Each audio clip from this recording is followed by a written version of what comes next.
Gannaur bar association में आज भाजपा विधायक रामकुमार गौतम अपने बेटे अधिवक्ता रजत गौतम के समर्थन में पहुंचे, जिन्होंने पंजाब एवं हरियाणा हाईकोर्ट बार काउंसिल में मेंबर पद के लिए नामांकन दाखिल किया है। का धन्यवाद करना चाहता हूं।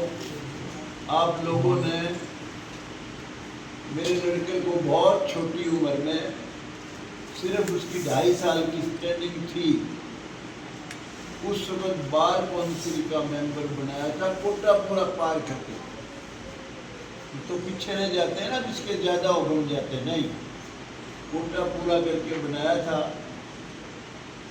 और उसी टेन्योर में वो वाइस चेयरमैन बना, चेयरमैन भी बना। He was one of the youngest chairman of bar council of Punjab में। 33 वर्ष की उम्र में चेयरमैन बना था। आपका सहयोग से बना, आपकी मदद से बना। लोग मजाक उड़ाते थे, कहते थे भाई बड़े बड़े गजानंद हार गए इसमें। तो जो गौतम 2 साल की प्रैक्टिस एचओरे की थी, 2.5 की, 2 की बताया करते, क्योंकि 2 साल की प्रैक्टिस इसकी बार काउंसिल के लिए खड़ा कर दिया इनको कि लूटेगा भाई। लेकिन मैंने पंजाब यूनिवर्सिटी से ला किया था, मैं वकील हूँ, रजत गौतम का पिता जरूर हूँ, पर मैं एमएलए के अलावा वकील भी हूँ, बार का मेंबर हूँ हिसार का। इस समय मुझे बड़ा आत्मविश्वास था कि भाई मेरे छोरे को अगर मैं बार काउंसिल का मेंबर भी नहीं बना सकता तो धिक्कार है, इसका मतलब मैंने कुछ नहीं कमाया। और वो आपकी मदद से कोटा पूरा करके आपने उसको मेंबर बनाया। सबसे पहले तो आपके सहयोग के लिए आपका धन्यवाद करने आया हूँ। दूसरा, जितनी वकीलों की समस्याएं हैं, क्योंकि मैं वकील खुद हूँ, उस दिन वकालत भी की, ज़्यादा तो नहीं कर सका, इमरजेंसी में जेल हो गई थी। उसके बाद इलेक्शन लड़ना शुरू कर दिया। 10 इलेक्शन लड़ा हूँ, अपनी पार्टी बना के भी लड़ा, 2 इलेक्शन जीता, सिर्फ 3 हूँ, आया 7 हूँ। वकालत कम की, लेकिन वकील हूँ। वकीलों की समस्याओं को समझता हूँ, और जहाँ जहाँ गया हर बार को लगभग मैंने संबोधित किया है। वकीलों ने मुझे परेशानियाँ बताई भी हैं, मुझे खुद भी नॉलेज है। सबसे पहली जो वकीलों की परेशानी है, जो मैंने विधानसभा में रखी अभी इसी सत्र में, वो सम्मान जो वकील को चाहिए वो नहीं मिलता है। आप चाहे सुप्रीम कोर्ट में पेश हो, हाई कोर्ट में पेश हो, किसी बड़े छोटे जज किसी के पास भी पेश हो, आपको इज्जत मिलती है। वकील साहब आगे भाई तारीख चाहिए, तारीख दे दो, वकील साहब आर्गू करो, बड़ा सम्मान से जजेज आपको सुनते हैं। लेकिन जब आप छोटे से छोटे किसी ऑफिस में जाते हो, तो एसडीओ का दफ्तर में चले जाओ, वो सम्मान जिसके आप अधिकारी हो वो नहीं मिलता। तो मैंने आवाज़ उठाई कि भाई वकील protection act, advocates protection act 1981-61 में बना था, लेकिन एग्जीक्यूट नहीं हुआ, उसको लागू करो। दूसरी, इस समय अनेक अदालतें बन गई छोटी, वकील सब तहसील में भी पेश होते हैं, तहसील में भी, छोटी कोर्ट बड़ी कोर्ट सब जगह पेश होते हैं।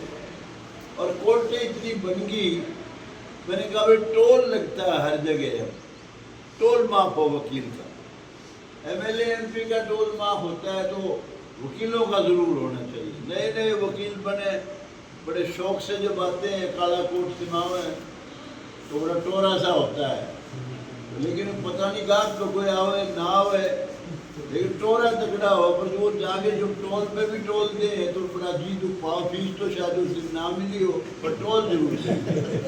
लगे इनका टोल माफ होना चाहिए वकीलों का, ये मैंने मांग रखी। अभी विधानसभा का जो सत्र चल रहा है। तीसरा, मैंने कहा हुड्डा साहब के टाइम में, जब हुड्डा साहब की सरकार आई थी, वकीलों को हुड्डा में प्लॉट रिजर्व किए थे, कहीं 5 कहीं 10%। एक जगह 10 बताए मुझे कैथल में, एक आध जगह 5 बताए। तो मैंने कहा भाई वकील जो भी गांव से आता है शहर में उसको रिहाइश करनी होती है ज़रूर, तो भाई बहुत महंगाई होगी वकीलों के लिए। हुड्डा में प्लॉट रिजर्व होने चाहिए। कई जगह ये बताया गया जी प्लॉट नहीं मिले क्योंकि वक्त ऐसा आ गया, हम 1000 साल गुलाम रहे, थोड़े साल नहीं। करप्शन हमारे कोर्ट में बढ़ गई, करप्शन, ऊंच नीच, भेदभाव, दुराचार, आपसी फूट। तो जो कर्म हमने करे हैं, पहले तो लॉटरी निकलती थी, हुड्डा के प्लॉट की ऐसी निकल गई जैसे वो लाखों आए जो लॉटरी निकला करे वो। लेकिन हालात क्या बने, किसान की ज़मीन एक्वायर होगी, उसने अपील करी छोटी कोर्ट में, सेशन कोर्ट में, वहाँ थोड़ा सा मुआवजा बढ़ा। उसके बाद फिर बहुत शाने वकील से टकराया हाई कोर्ट में, तो बोल भाई कितना चाहिए? कहता जी कितना ज़्यादा दिवा सकते हो दिवाओ। हाई कोर्ट में अपील करी, वहाँ ऐसे ऐसे धुरंधर प्लेयर बैठे हैं, वो कितना चाहिए तेनू? इतना चाहिए। होर मंग होर मंग करते करते हजारों करोड़ का कर्जा हो गया हुड्डा पर। सुप्रीम कोर्ट में फिर और तगड़े प्लेयर बैठे हैं। तो इस तरीके से ऐसा हो गया कि वो जो लॉटरी से निकलते थे प्लॉट वो अब निकलते नहीं, ऑक्शन से। और दूसरी बात, पहले एक्वायर किसी की भी जमीन कर सकते थे, अब वो सिस्टम नहीं है, बाकायदा सहमति से ही जमीन एक्वायर हुई। अगर किसान राजी है और वो मान गया कि जी मैं तो 2 करोड़ दूंगा और हुड्डा कहता है हाँ भाई दे देंगे, उसके बाद वो जमीन एक्वायर होती है मर्जी से, और फिर उसकी ऑक्शन से प्लॉट मिलते हैं। तो उस समय कई जगह मुझे ये भी कहा कि जी और नहीं तो हमारे को सस्ती दाम में सोसाइटी के लिए मिल जाए, वो की एडवोकेट्स की सोसाइटी, उसके हिसाब से 4 बेडरूम ये फ्लैट मिल जाए। ये मांग मैंने तो खैर प्लॉटों की ही रखी थी कि भाई वकीलों के लिए इस सत्र में रखी थी कि हुड्डा में प्लॉट रिजर्व हो, रिजर्वेशन हो। फिर मुझे कई जगह बताया गया कि जी आम आदमी की, बूढ़े आदमी की पेंशन है, ओल्ड एज पेंशन, और कहता वकील अगर कोई ओल्ड एज पेंशन के लिए अगर दरखास्त देता है, अप्लाई करता है, तो कहते भाई आप तो वकील हो यार, आपको कैसी पेंशन? कहता है जी हालात ऐसे हैं, 70 साल का हो गया, 80 साल का हो गया, आजकल हवा बड़ी खतरनाक चल रही है, बाहर कितने उड़ार हो रहे, माँ बाप का वो सम्मान नहीं करते जो उनको करना चाहिए। कहता है 10-10 रुपए के मोहताज हो जाते हैं। ये मुझे 1-2 बार में बताया। तो ये मांग इस सत्र में अगर मैं बोल पाया तो, क्योंकि मैं ज़्यादातर एब्सेंट रहा हूँ इस इलेक्शन की वजह से, उन्हीं डेट्स में सत्र है विधानसभा, उन्हीं डेट्स में ये इलेक्शन है। तो ये मांग भी आपकी, और भी अगर वहाँ नहीं रख पाया तो मैं विधायक दल की मीटिंग होती है हमारी, उस समय मुख्यमंत्री से और हमारे जो भी पार्टी के अधिकारी हैं उनके सामने रखेंगे। और एक और मांग रखी वकीलों की जो बहुत वाजिब है, यदि वकील बीमार हो गया, उसकी डेथ होगी या किसी काम के लायक नहीं रहा, तो बीमा होना चाहिए वकील, सरकार की तरफ से ये प्रोविजन होना चाहिए। दूसरा, जो नए नए बच्चे वकील बनते हैं, कम से कम 5 साल तक तो सरकार की तरफ से इंसेंटिव मिलना चाहिए कि 10,000 रुपये महीने का सरकार दे। तरीका कुछ भी अपना ये अनेक तरीके हैं जिससे वकील की मदद हो सकती है। और भी जो मांग 1-2 जगह रखी, गुड़गांव में कहा जी देखो बहुत दूर जाते हैं गुड़गांव से चंडीगढ़, एक यहाँ हाई कोर्ट का बेंच होना चाहिए। इसी तरह हिसार वालों ने मांग रखी यदि बहुत दूर जाते हैं बड़ी परेशानी होती है, एक बेंच यहाँ हाई कोर्ट का होना चाहिए। अनेक मांग जैसे भी जो भी रख सकते थे, सरकार तो नहीं हूँ मैं, लेकिन कम से कम आपकी मांगों को रख सकता हूँ और बहुत मजबूती से रख सकता हूँ। एक बात जरूर कहूँगा, मेरी उम्र 80 साल की है। 10 चुनाव मैंने लड़े, अपनी पार्टी बना के भी लड़े। पता नहीं था भोला तो आदमी हूँ। मैं सोचा ये छोटे छोटे आदमी पार्टी बना रहे हैं, तू तो कामयाब हो जाएगा। और जमानत जब्त होगी, दो इलेक्शन लड़े, फिर पार्टी ज्वाइन करनी पड़ी, पार्टी बंद करनी पड़ी। लेकिन एक बात